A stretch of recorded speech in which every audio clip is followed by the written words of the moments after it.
नमस्कार दोस्तों, कोटा कैरियर वे पेश आर्ट के यूट्यूब चैनल पर आपका हार्दिक स्वागत है, अभिनंदन है। मैं ओम प्रकाश जांदू। हम आगे की श्रृंखला में बढ़ते हैं। हमने जनसंख्या महासमूह तक पढ़ लिया था। जनसंख्या महासमूह आपको बता भी दिया था। जनसंख्या महासमूह को 4 भागों में बांटा गया है: एशिया, यूरोप, अमेरिकी और अफ्रीका। ये 4 जनसंख्या के महासमूह या जनसमूह थे। यहाँ तक हमने पढ़ लिया था। इसके बाद भी चर्चा करते हैं। इसके बाद जो टॉपिक आता है, देखो हमारा पाठ का नाम था, तीसरे पाठ का नाम जनसंख्या। जनसंख्या का ही तो वितरण था, जनसंख्या का ही तो घनत्व था और जनसंख्या की वृद्धि थी। आगे बात सुने। तो हमने जनसंख्या वितरण कंप्लीट कर लिया है। आज हम जो टॉपिक पढ़ेंगे वो है जनसंख्या घनत्व। जनसंख्या घनत्व क्या है, इसको कौन प्रभावित करते हैं, ये कितने प्रकार का होता है, कौन सा हमारे यूज में आता है, जनसंख्या घनत्व की दृष्टि से विश्व को कितने क्षेत्रों में बांटा गया आदि का अध्ययन करेंगे। तो शुरू करते हैं। अब हमारा टॉपिक है जनसंख्या घनत्व। जनसंख्या घनत्व, सबसे पहली बात, जनसंख्या घनत्व किसे कहते हैं? तो प्रति वर्ग किलोमीटर या 1 वर्ग किलोमीटर में निवास करने वाले व्यक्तियों की संख्या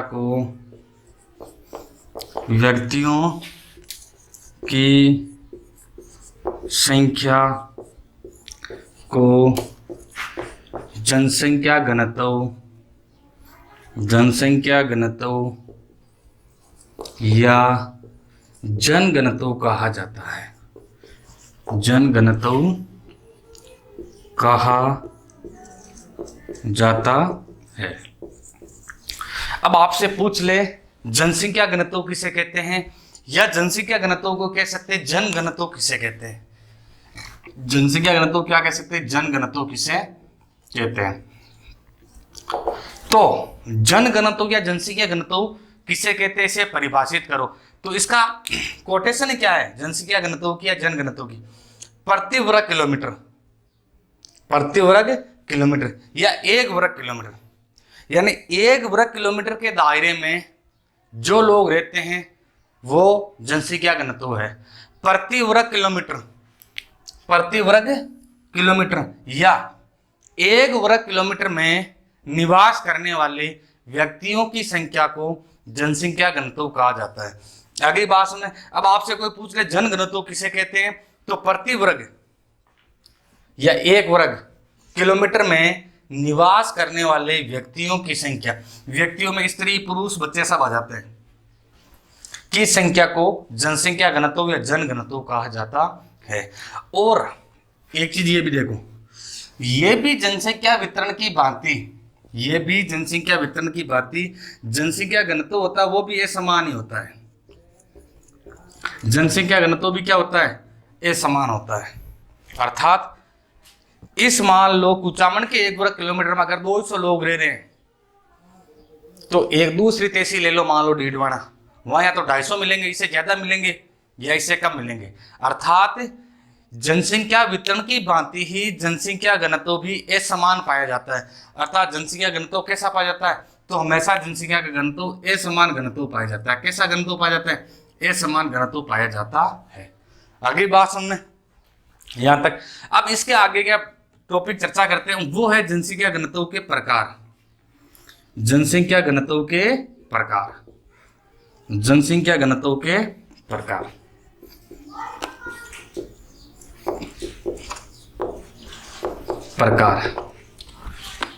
जनसंख्या घनत्व कितने प्रकार का था, उसके प्रकार बताओ।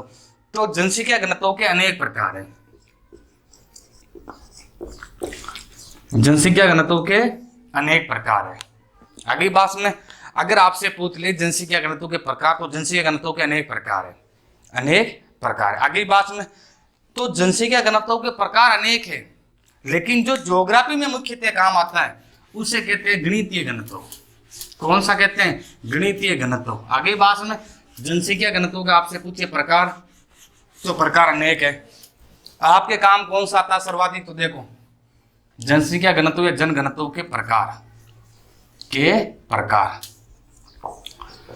कितने प्रकार का है, क्या है, ये देख रहे देखो। तो जनसंख्या घनत्व के अनेक प्रकार है। पहली चीज तो ये नोट करो, जनसंख्या घनत्व के अनेक प्रकार है। जनसंख्या घनत्व के अनेक प्रकार है, अनेक प्रकार है। जनसंख्या घनत्व के अनेक प्रकार है। अब वो प्रकार कौन कौन से देखो, गणितीय घनत्व, कर्षी घनत्व, पोषण घनत्व, कायिक घनत्व, ये। तो जनसंख्या घनत्व के अनेक प्रकार है। कृषि के मामले में कृषि घनत्व आएगा, आर्थिक क्रियाओं के मामले में आर्थिक घनत्व आएगा, कृषि और जनसंख्या के मामले में कायिक घनत्व आएगा। तो इसका मतलब हम इस प्रकार ये कह सकते हैं कि जनसंख्या घनत्व के अनेक प्रकार है, जनसंख्या घनत्व के अनेक प्रकार है। अब जनसंख्या घनत्व के अनेक तो प्रकार है, लेकिन इसमें सर्वाधिक यूज कौन सा आता है? आपसे पूछ लें, आप भूगोल का अध्ययन करते हो, भूगोल में किस घनत्व का सर्वाधिक प्रयोग किया जाता है? तो भूगोल में या मानव भूगोल में जो सर्वाधिक प्रयोग किया जाता है वो है गणितीय घनत्व। जो सर्वाधिक प्रयोग किसका किया जाता है? गणितीय घनत्व का। सर्वाधिक प्रयोग किसका किया जाता है? गणितीय घनत्व का। आगे बात में किस घनत्व का सर्वाधिक प्रयोग किया जाता है? तो गणितीय घनत्व का सर्वाधिक प्रयोग किया जाता है। किस घनत्व का? गणितीय घनत्व का। आगे बात हमने किस घनत्व का? गणितीय घनत्व का सर्वाधिक प्रयोग किया जाता है। आगे बात में अब गणितीय घनत्व क्या देखो, गणितीय घनत्व क्या देखो, गणितीय घनत्व ज्ञात कैसे करते हैं? देखो पहली बात तो जो गणितीय घनत्व ज्ञात करने का सूत्र है वो सूत्र बता देता हूं मैं आपको। सबसे पहले इसका सूत्र यह है, कुल जनसंख्या, कुल जनसंख्या बट्टा कुल क्षेत्रफल, कुल क्षेत्रफल,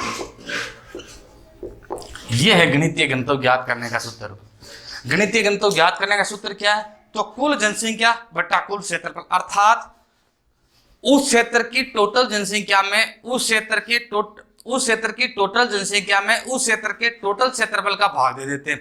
जैसे इसे आप किसी का भी ज्ञात कर सकते हो, किसी भी क्षेत्र विशेष, चाहे वो विश्व का हो, किसी महाद्वीप का हो, किसी पर्टिकुलर देश का हो, किसी पर्टिकुलर राज्य का हो, किसी पर्टिकुलर डिस्ट्रिक्ट का हो, किसी पर्टिकुलर ब्लॉक का हो, किसी पर्टिकुलर गांव का हो, यानी आप इसके माध्यम से किसी का भी घनत्व ज्ञात कर सकते हैं। वो कैसे कर सकते हैं मैं बताऊं। पिछली बार इसमें से एक प्रश्न ये आया था, वो प्रश्न बहुत शानदार था। अब जिसने ये चीज समझी थी उसने आसानी से कर दिया, और जिसने ये चीज नहीं समझी थी वो प्रश्न नहीं कर पाया। उसमें प्रश्न ये दिया हुआ था कि किसी क्षेत्र की मान लो जनसंख्या है वो 5000 है। मैं आपको उदाहरण बता रहा हूँ, वो प्रश्न मेरे को शायद पूरा याद नहीं है। उसमें ये दिया हुआ था कि जैसे मान लो मैं आपको एक प्रश्न देता हूँ, ये प्रश्न देखो। तो पहले इसको एक बार समझ लेते हैं। गणित जनसंख्या घनत्व के अनेक प्रकार है, गणितीय, कृषि, पोषण, कायिक, आर्थिक, बहुत घनत्व है। इसमें से जो सर्वाधिक प्रयोग में आता है वो कौन सा आता है? गणितीय घनत्व। और गणितीय घनत्व कैसे ज्ञात करते हैं? तो गणितीय घनत्व इस प्रकार ज्ञात करते हैं, जो कुल जनसंख्या होती है उसमें कुल क्षेत्रफल का भाग दे देते हैं। अब ये देखो मैं आपको प्रश्न बता देता हूँ, इसके उदाहरण बता देता हूँ एक दो, ताकि आपको आसानी से समझ में आ जाएगी।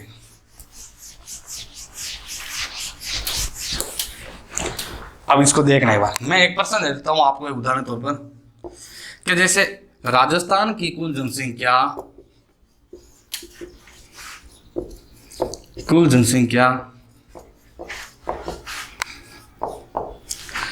686,21,012 है,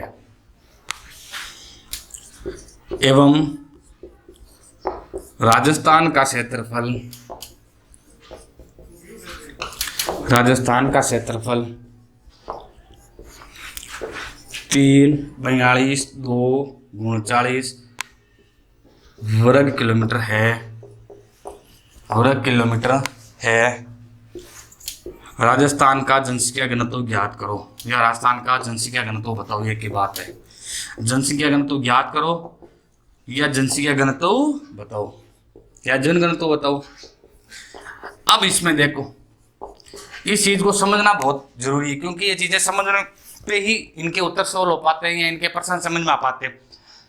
पहली चीज ये देखो, राजस्थान की कुल जनसंख्या। अब यहाँ चाहे राजस्थान का नाम दे दे, पर्टिकुलर डिस्ट्रिक्ट का नाम दे दे, पर्टिकुलर महाद्वीप का नाम दे दे, पर्टिकुलर ब्लॉक का नाम दे दे, पर्टिकुलर गांव का नाम दे दे, उससे आपको कोई लेना देना नहीं है। आप तो बस इस बात को समझो कि कुल जनसंख्या में कुल क्षेत्रफल का भाग देना है, कुल जनसंख्या में कुल क्षेत्रफल का भाग देना। अब ये कैसे है देखो, राजस्थान की जनसंख्या कितनी है? राजस्थान की जनसंख्या देखो 68621,012, अर्थात 6,86,21,012 है। क्लियर? राजस्थान का क्षेत्रफल देखो कितना है, तो राजस्थान का क्षेत्रफल है 3,42,239 वर्ग किलोमीटर, 3,42,239 वर्ग किलोमीटर। क्लियर? अब देखो इसमें क्या दे रखा है, कुल जनसंख्या। तो कुल जनसंख्या कितनी दे रखी है देखो 68621,012। कुल क्षेत्रफल कितना दे रखा है 3,42,239, 3,42,239। अब इसमें भाग देते तो आता है 200.56। आगे बात सुने, तो आपने ये तो पढ़ा ना, पॉइंट के बाद वाली संख्या 5 या 5 से बड़ी हो तो एक जोड़ दिया जाता है, एक जोड़ दिया जाता है। तो अब ऐसे तो हम कह नहीं सकते, एक चीज तो ये होगी कि भाई पॉइंट के बाद वाली संख्या 5 या 5 से बड़ी है तो एक जोड़ देते हैं, ठीक है। ये हम ऐसे थोड़े कह सकते हैं कि राजस्थान का जनसंख्या घनत्व 200.56 है, नहीं कह सकते, नहीं कह सकते। तो अब या तो आप यहाँ एक ओबली करके मैं 201 कर देता हूं। अब इस बात को आप पर्टिकुलरली समझना क्या है। ये बात है, ये बात ये कहना चाहती है कि पिछली बार जो प्रश्न आया था ना, उसका मतलब ये था कि राजस्थान का जनसंख्या घनत्व 2 प्रकार के बताइए। कई जगह 200 दे रखा है तो कई जगह 201 दे रखा है। अब कंफ्यूज है, कहीं 200 तो कहीं 201। पिछली बार ये प्रश्न इसलिए नहीं पूछा गया था कि अगर उसने प्रश्न पूछ लिया हो, मान लो बोर्ड ने, कि राजस्थान का 2011 की जनगणना के अनुसार जनसंख्या घनत्व बताओ, तो कई बच्चे 200 लिखते तो भी सही था, कई बच्चे 201 लिखते तो भी सही था। तो इस कंफ्यूजन को दूर करने के लिए उन्होंने इस प्रकार का प्रश्न दे दिया, उन्होंने इस प्रकार का प्रश्न दे दिया। तो अब आपको चाहे कहीं भी कुछ भी, किसी भी महाद्वीप, देश, विश्व, डिस्ट्रिक्ट, किसी का भी नाम दे, उससे आपको कोई लेना देना नहीं है। बस आप तो इस बात का विशेष ख्याल रखना कि कुल जनसंख्या में हमें कुल क्षेत्रफल का भाग देना है, हमें तो कुल जनसंख्या में कुल क्षेत्रफल का भाग देना है। आपको यहां तक बात समझ में आई? यहां तक बात समझ में आई तो आपको क्लियर है। अब मैं आपको एक प्रश्न दे देता हूं, वो प्रश्न आप सोल्व करना, और सोल्व करने के बाद आप कमेंट में बताना। आप एक प्रश्न सोल्व करना और सोल्व करने के बाद कमेंट में बताना, देखते हैं कितने सही कर पाते हैं, है ना। क्वेश्चन क्या है, डेगाना तहसील की जनसंख्या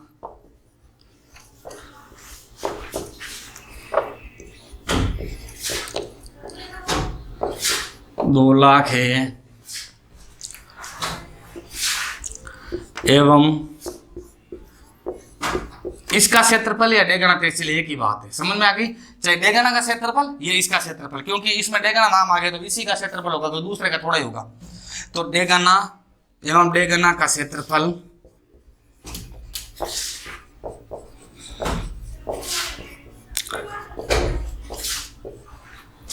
5,000 वर्ग किलोमीटर है। डेगाना का जनसंख्या घनत्व बताओ। ये प्रश्न है, इस प्रश्न को आप आराम से देखो और इसका उत्तर हमें कमेंट में दे देना, इसका उत्तर आप कमेंट में देना, क्योंकि पिछली बार इसी प्रकार का प्रश्न पूछा हुआ है ये क्या करते हैं, बच्चे की मानसिक शक्ति या मानसिक योग्यता या उसके मानसिक एबिलिटी कितनी है उसका पता करने के लिए इस प्रकार के प्रश्न देते हैं। तो आप इस प्रश्न को नोट डाउन करो और नोट डाउन करने के बाद इसका उत्तर हमें कमेंट में देना है। कर लिया नोट डाउन?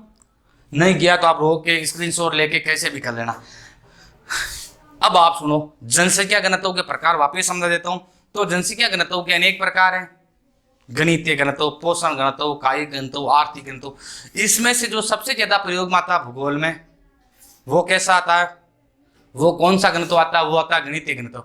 और गणितीय घनत्व, अब आपसे गणितीय घनत्व की परिभाषा पूछ ले तो भी कोई दिक्कत नहीं है।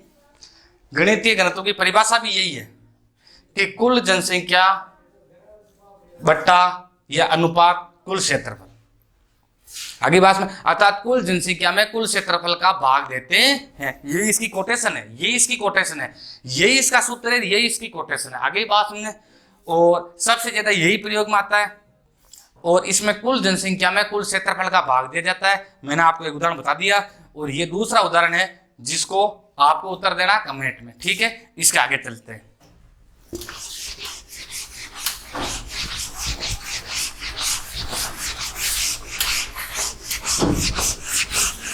इसके बाद है विश्व में जनसंख्या घनत्व का वितरण।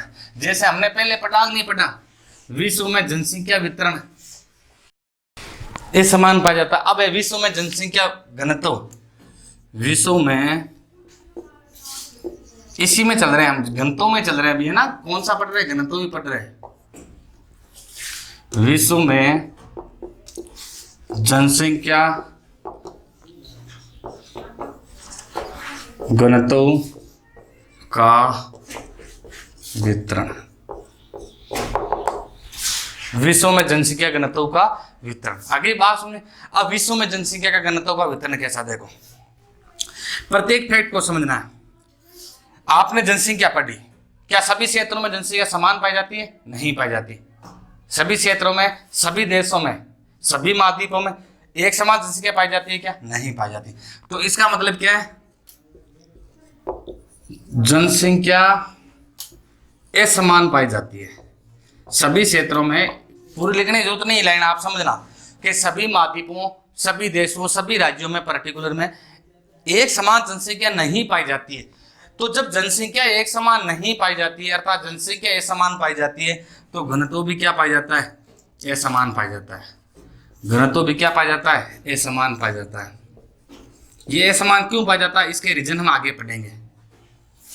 आगे बात में, जब सभी देशों में, सभी महाद्वीपों में जनसंख्या समान नहीं पाई जाती है, किसी में ज्यादा किसी में कम है, तो जनसंख्या घनत्व भी असमान पाया जाता है। आगे बात में, अब जनसंख्या घनत्व असमान कैसे पाया जाता है, जैसे मैं बताऊं आपको। एक क्षेत्र तो वो है, एक क्षेत्र तो वो है, जैसे आपको मैं बताऊं ग्रीनलैंड, तरीका सुनना, ये सभी चीजें फैलते हैं। जैसे ग्रीनलैंड, साइबेरिया,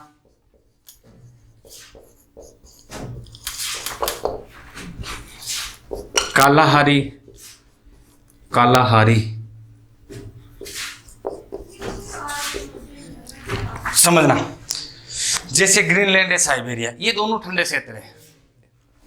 कालाहारी उष्ण या गर्म क्षेत्र है, मरुस्थलीय क्षेत्र है। तो ग्रीनलैंड, साइबेरिया, कालाहारी, ये ऐसा, कालाहारी, ग्रीनलैंड, साइबेरिया ऐसे क्षेत्र है जिसमें एक व्यक्ति प्रति वर्ग किलोमीटर से ही कम पाया जाता है। कितने? एक व्यक्ति प्रति वर्ग किलोमीटर से कम, यानी इन क्षेत्रों में पूरे एक वर्ग किलोमीटर में, बात को सुनना, पूरे एक वर्ग किलोमीटर में एक व्यक्ति नहीं पाया जाता, ये मान के चलो। अर्थात पूरे, आप ऐसे मान के चलो, पूरे एक वर्ग किलोमीटर में एक व्यक्ति से भी कम निवास करता है, पूरे एक व्यक्ति से भी कम निवास करता है। दूसरी तरफ देखो, दूसरी तरफ है सिंगापुर, दूसरी तरफ है सिंगापुर, जिसका जनसंख्या घनत्व है 7,797 व्यक्ति प्रति वर्ग किलोमीटर, वर्ग किलोमीटर। दूसरी तरफ है सिंगापुर, जिसका जनसंख्या घनत्व कितना है, यानी एक वर्ग किलोमीटर में कितने लोग रहते हैं? 7,797, अर्थात 77-97 लोग पर वर्ग किलोमीटर में निवास करते हैं। तो क्या दोनों में समान है? इसमें और इसमें नहीं है। कैसा है? असमान। तो जनसंख्या घनत्व भी असमान पाया जाता है। अगली बात सुनने, ये चीज आपको समझनी, ये कॉन्सेप्ट है, इनको समझना जरूरी है। तो इसका मतलब है कई क्षेत्र ऐसे हैं जिनमें एक व्यक्ति प्रति वर्ग किलोमीटर से भी कम पाया जाता है, तो कई क्षेत्र ऐसे हैं जिनमें 5-5, 7-7, 10-10, 12-12 हजार व्यक्ति पर किलोमीटर निवास करते हैं। आगे बात सुनने, आई ना बात सुनने, कई क्षेत्रों में एक व्यक्ति पर वर्ग किलोमीटर से भी कम निवास करता है, तो कई क्षेत्र ऐसे हैं जिसमें हजारों व्यक्ति निवास करते हैं 1 वर्ग किलोमीटर में। तो दोनों में समान नहीं है, अर्थात जनसंख्या घनत्व भी असमान पाया जाता है। किसकी भांति? वितरण की भांति। इसके आगे देखो, इसी में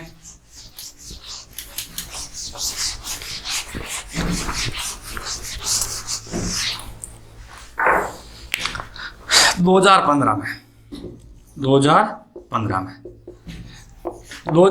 में जो जनसंख्या घनत्व की रिपोर्ट देखते हैं, जनसंख्या घनत्व की रिपोर्ट, तो 2015 में विश्व का जनसंख्या घनत्व, विश्व का जनसंख्या घनत्व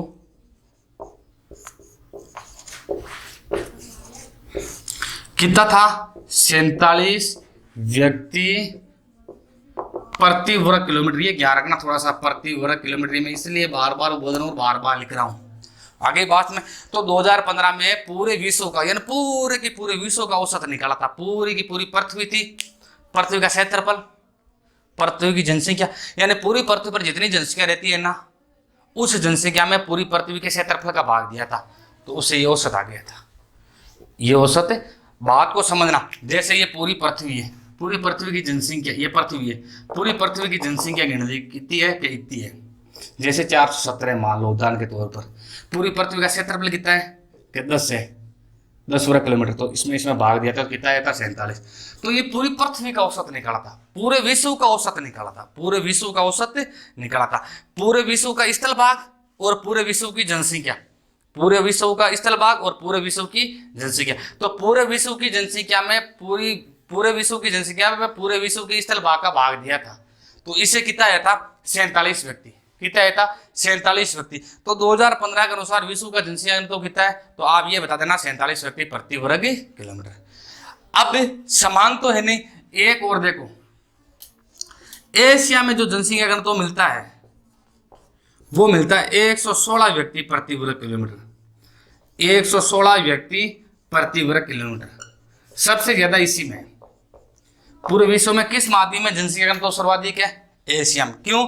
क्योंकि एशिया में जनसंख्या ज्यादा है। तो आपको मैंने पहले फैक्ट बताया था, जिस क्षेत्र की जनसंख्या ज्यादा है उस क्षेत्र का जनसंख्या घनत्व भी ज्यादा होगा। तो आगे बात में, तो एशिया में सबसे ज्यादा जनसंख्या घनत्व है कितना? 116 व्यक्ति प्रति वर्ग किलोमीटर। और जो सबसे कम पाया जाता है वो पाया जाता है ओसेनिया में। किसमें? ओसेनिया। मैंने आपको बताया था माइक्रोनेड्रिया, पोलिनेड्रिया, न्यूजीलैंड, इनको मिला के 5 क्षेत्रों, ऑस्ट्रेलिया को मिला के इनको सम्मिलित रूप से ओसेनिया कहते हैं। तो जो ओसेनिया का जनसंख्या घनत्व है वो पाया जाता 3 व्यक्ति प्रति वर्ग किलोमीटर, प्रति वर्ग किलोमीटर। तो देखो जनसंख्या घनत्व पाया जाता है असमान, क्योंकि सभी क्षेत्रों में जनसंख्या समान नहीं है, तो जनसंख्या घनत्व भी असमान होगा। आगे बात समझे। अब देख लो आप इसका उदाहरण, साइबेरिया में एक व्यक्ति नहीं रहता है, सिंगापुर में 7,797 रहते हैं। विश्व का जनसंख्या घनत्व 47 व्यक्ति प्रति वर्ग किलोमीटर। किसके अनुसार? 2015 के अनुसार। 2015 के अनुसार विश्व में किस महाद्वीप में जनसंख्या घनत्व सर्वाधिक है? एशिया महाद्वीप में। कितना? 116 व्यक्ति प्रति वर्ग किलोमीटर। 2015 की जनगणना के अनुसार किस महाद्वीप में सबसे कम जनसंख्या घनत्व है? तो ओसेनिया में। कितना? 3 व्यक्ति प्रति वर्ग किलोमीटर। अगली बात में क्लियर? आगे चलते हैं।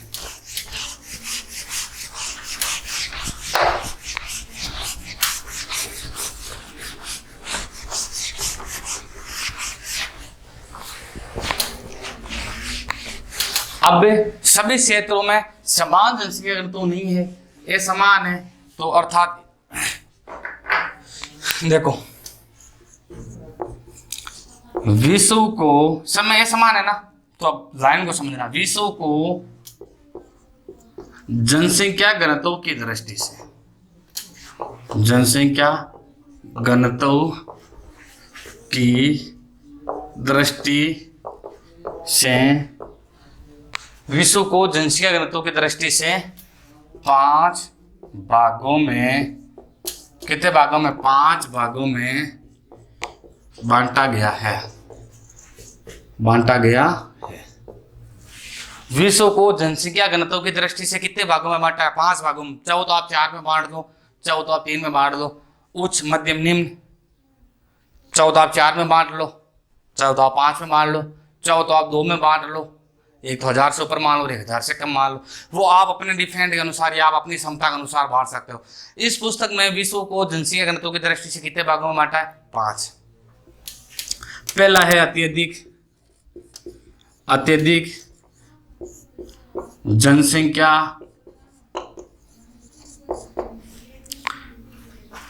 घनत्व के क्षेत्र। पहला कौन सा है? अत्यधिक जनसंख्या घनत्व के क्षेत्र। दूसरा कौन सा है? अधिक जनसंख्या घनत्व के क्षेत्र। तीसरा कौन सा है? सामान्य जनसंख्या घनत्व के क्षेत्र। चौथा कौन सा है? कम जनसंख्या घनत्व के क्षेत्र। पांचवा कौन सा है? जनविहीन क्षेत्र, प्राय जनविहीन क्षेत्र। ये मान के चलो कोई नाम मात्र के लोग रहते हैं। आगे बात में अब पहले इनको यही समझ लेते हैं। देखो, अत्यधिक, ज्यादा, अधिक, सामान्य, कम और जनविहीन। अब अत्यधिक वाला कौन सा है? अत्यधिक वाला वो है जिसमें प्रति वर्ग किलोमीटर में यानी 250 से अधिक व्यक्ति प्रति वर्ग किलोमीटर में निवास करते हैं, प्रति वर्ग किलोमीटर में निवास करते हैं। जिस क्षेत्र में 250 से अधिक व्यक्ति प्रति वर्ग किलोमीटर में निवास करते हैं वो किस में आता है? वो अत्यधिक जनसंख्या घनत्व के क्षेत्र में आता है। जिसमें 100 से लेके 250 के मध्य निवास करते हैं वो आता है अधिक में। वो किस में आता है? अधिक में। आगे बात में सामान्य में कौन सा आता है? जिसमें 10 से लेके 100 तक लोग निवास करते हैं। कम में कौन सा आता है? कम में वो आता है जिसमें 1 से लेके 10 तक निवास करते हैं।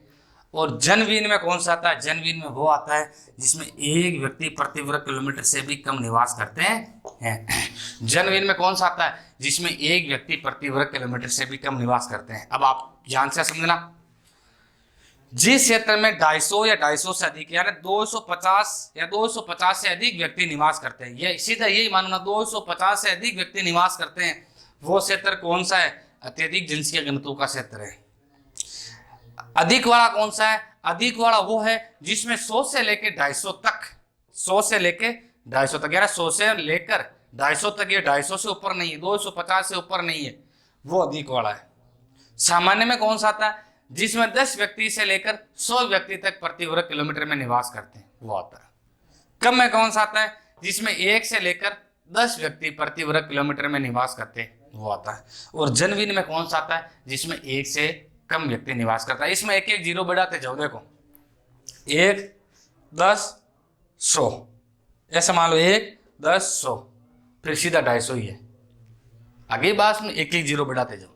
आगे बात में तो विश्व को जनसंख्या घनत्व की दृष्टि से कितने भागों में बांटा गया है? तो विश्व को जनसंख्या घनत्व की दृष्टि से 5 भागों में बांटा गया है। कितने भागों में? 5 भागों में बांटा गया है। आगे बात में अब वो पांच कौन से भाग है आपको मैंने बता दिए। अब एक एक का जिक्र करते हैं।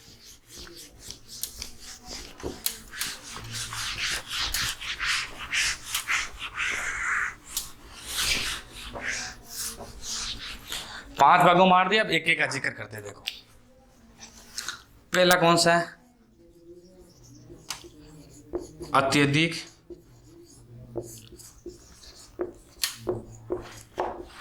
जनसंख्या घनत्व वाले क्षेत्र। आगे बात सुने तो अत्यधिक जनसंख्या घनत्व वाले क्षेत्र, तो अत्यधिक जनसंख्या घनत्व वाले वो क्षेत्र है जिसमें प्रति वर्ग किलोमीटर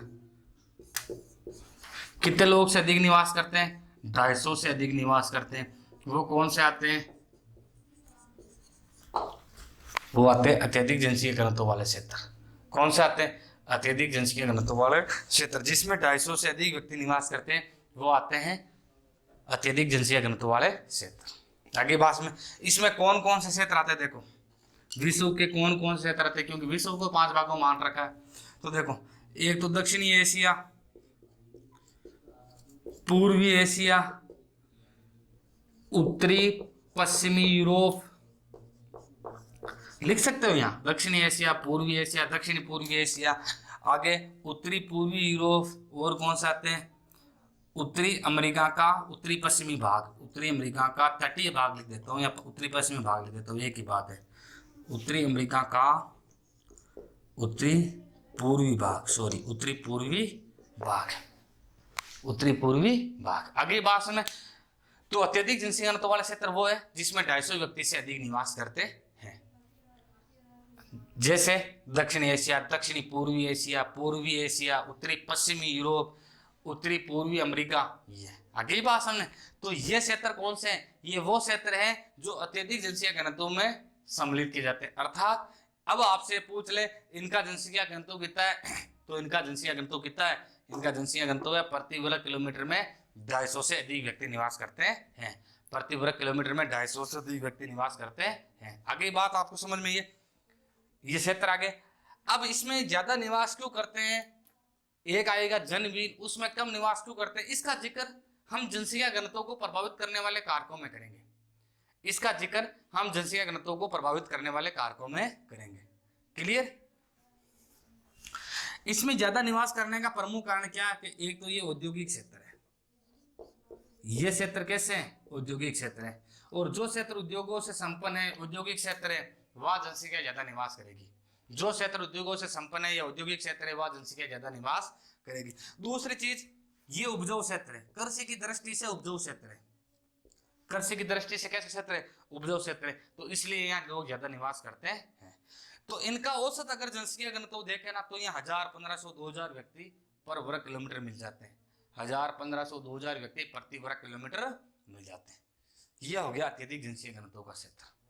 दूसरा आता है अधिक जनसंख्या घनत्व का क्षेत्र। अधिक जनसंख्या घनत्व वाले क्षेत्र, अब अधिक जनसंख्या घनत्व वाले क्षेत्र कौन से? अधिक जनसंख्या घनत्व वाले क्षेत्र वो है जिसमें कितने लोग निवास करते हैं? जिसमें प्रति वर्ग किलोमीटर 100 से लेकर 250 लोग निवास करते हैं, या 100 से लेकर 250 व्यक्ति निवास करते हैं। जिसमें 100 से लेकर 250 व्यक्ति निवास करते हैं, वो कौन सा क्षेत्र है? वो घनत्व वाला क्षेत्र है, वो अधिक जनसंख्या घनत्व वाला क्षेत्र है। अब इसमें आपसे पूछ ले कौन कौन से क्षेत्र आते हैं? देखो, दक्षिणी अमेरिका का तटीय भाग,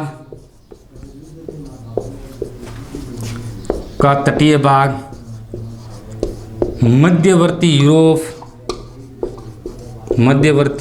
यूरोप, ये क्षेत्र आते हैं। इन क्षेत्रों में ये पूरा औसत निकाल रखा है।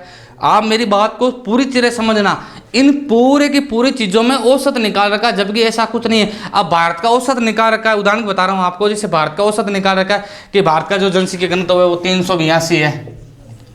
अगली बात सुनने, राजस्थान का जो जनसंख्या घनत्व है 200 या 201 है, ये औसत निकाल रखा है। जबकि भारत में देखो, दिल्ली में देखो 11,297, लगभग 11,500 एक वर्ग किलोमीटर में रहते हैं दिल्ली में, यानी 11,297। जबकि पूरे भारत के जनसंख्या में पूरे भारत का क्षेत्रफल का भाग दिया तो पता चला कि 382 आ रहा है। जबकि दिल्ली की स्थिति देखो 11,297 सबसे ज्यादा है। राजस्थान में देख लो 200 निकाल रखा है, जयपुर का 595, जयपुर, दौसा, अलवर, जोधपुर, इनका जनघनत्व ज्यादा है। क्यों?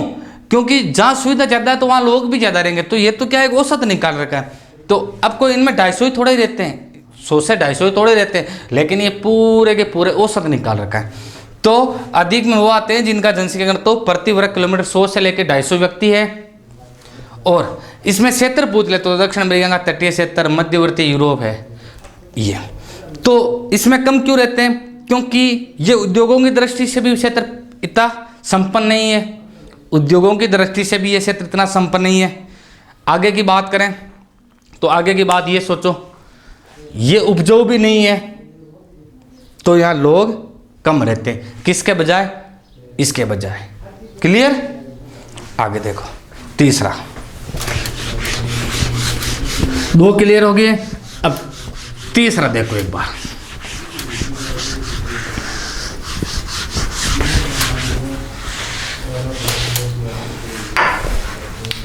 तीसरा देखो, तीसरा पढ़ते हैं सामान्य जनसंख्या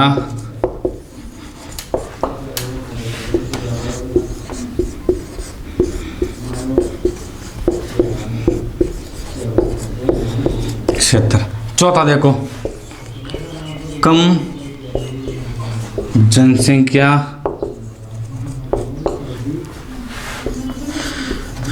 घनत्व वाले क्षेत्र।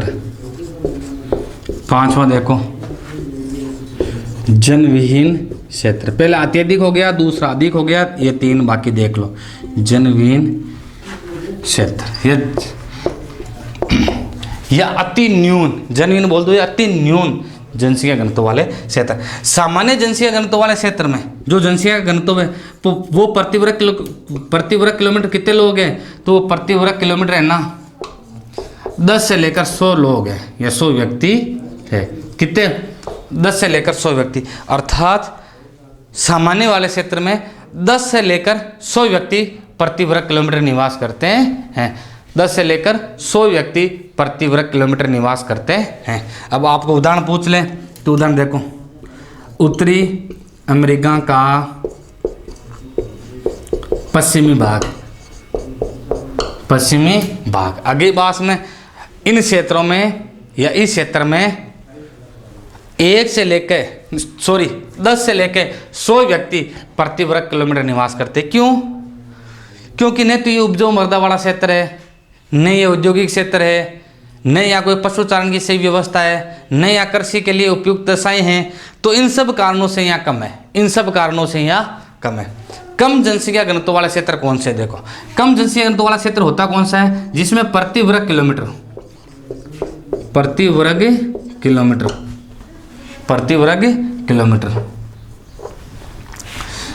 1 से लेके 10 व्यक्ति निवास करते हैं। 1 से लेके 10 व्यक्ति 1 वर्ग किलोमीटर निवास करते हैं। वो कौन सा है? कम जनसंख्या घनत्व वाला क्षेत्र है। अब उदाहरण पूछे तो अब जैसे जैसलमेर का क्षेत्रफल है, नॉर्मल सी बात करते हैं हम, 17 व्यक्ति प्रति वर्ग किलोमीटर। अरुणाचल प्रदेश में 17 व्यक्ति प्रति वर्ग किलोमीटर। तो जैसलमेर मरुस्थलीय क्षेत्र आ गया। अरुणाचल प्रदेश वाला क्षेत्र कौन सा आ गया? पहाड़ी क्षेत्र। अरुणाचल प्रदेश वाला पहाड़ी क्षेत्र, जैसलमेर वाला मरुस्थलीय क्षेत्र। तो इसमें कौन से क्षेत्र आते हैं? तो इसमें या तो पहाड़ी क्षेत्र है वो आते हैं, या मरुस्थलीय क्षेत्र है वो आते हैं। मैं आपको उदाहरण बता देता हूं। जैसे पहाड़ी में अलास्का रेंज है, उत्तरी अमेरिका में, वो मरुस्थलीय क्षेत्र में जैसे सारा मरुस्थल है, थार का मरुस्थल है, इनमें कम है। आगे बात में पहाड़ी क्षेत्र आ गया और मरुस्थलीय क्षेत्र आ गया। वो कौन से? कम जनसंख्या घनत्व वाले। जनविहीन कौन से? जनविहीन वो है जिसमें प्रति वर्ग किलोमीटर एक व्यक्ति से भी कम निवास करते हैं।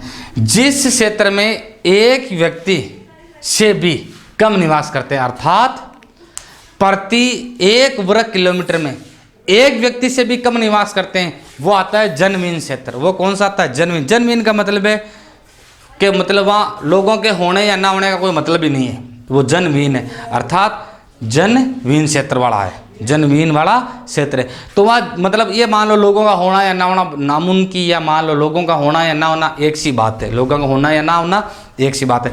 इसमें कौन से क्षेत्र आते हैं? इसमें या तो वो क्षेत्र आते हैं जिसमें सर्दी अत्यधिक पड़ती है, जैसे साइबेरिया है, ग्रीनलैंड है, या वो क्षेत्र आते हैं जिसमें गर्मी अत्यधिक पड़ती है, जैसे सारा है, कालाहारी, ये क्षेत्र जनहीन क्षेत्र में आते हैं। अब आपके मन में एक चीज़ ये भी आई होगी कि आपने यहाँ मरुस्थल बता दिया और वहाँ भी मरुस्थल बता दिया, तो मरुस्थल कोई छोटा थोड़ी है। थार का मरुस्थल 12 जिलों में विस्तृत है। हमारे थार का मरुस्थल 12 जिलों में विस्तृत है। जैसे कालाहारी मरुस्थल है, कालाहारी मरुस्थल नामीबिया, बोत्सवाना, दक्षिण अफ्रीका 3 क्षेत्रों 3 देशों में विस्तृत है। दक्षिण अफ्रीका के कालाहारी मरुस्थल 3 देशों में, नामीबिया, बोत्सवाना और दक्षिण अफ्रीका 3 में। सारा मरुस्थल लगभग 11 देशों में अफ्रीका के, सारा मरुस्थल अफ्रीका के कितने देशों में? 11 देशों में। तो किसी क्षेत्र में अगर कम गर्मी है तो वहाँ ये मिल जाएगा, और ज़्यादा गर्मी है तो ये क्षेत्र मिल जाएगा, जनहीन वाला क्षेत्र मिलेगा, या तो यही है। तो जहाँ गर्मी कम है वहाँ तो ये मिल जाएगा, कम जनसंख्या घनत्व वाला क्षेत्र, और जहाँ गर्मी ज़्यादा है वहाँ जनहीन क्षेत्र मिल जाएगा। तो ये बात है। तो हमने जनसंख्या घनत्व, विश्व को जो जनसंख्या घनत्व की दृष्टि से 5 भागों में बांट रखा है, हमने 5 का अध्ययन कर लिया। इसके बाद आता है जनसंख्या घनत्व को प्रभावित करने वाले कारक, जो हम आगे की क्लास में पढ़ेंगे। नमस्कार दोस्तों, धन्यवाद।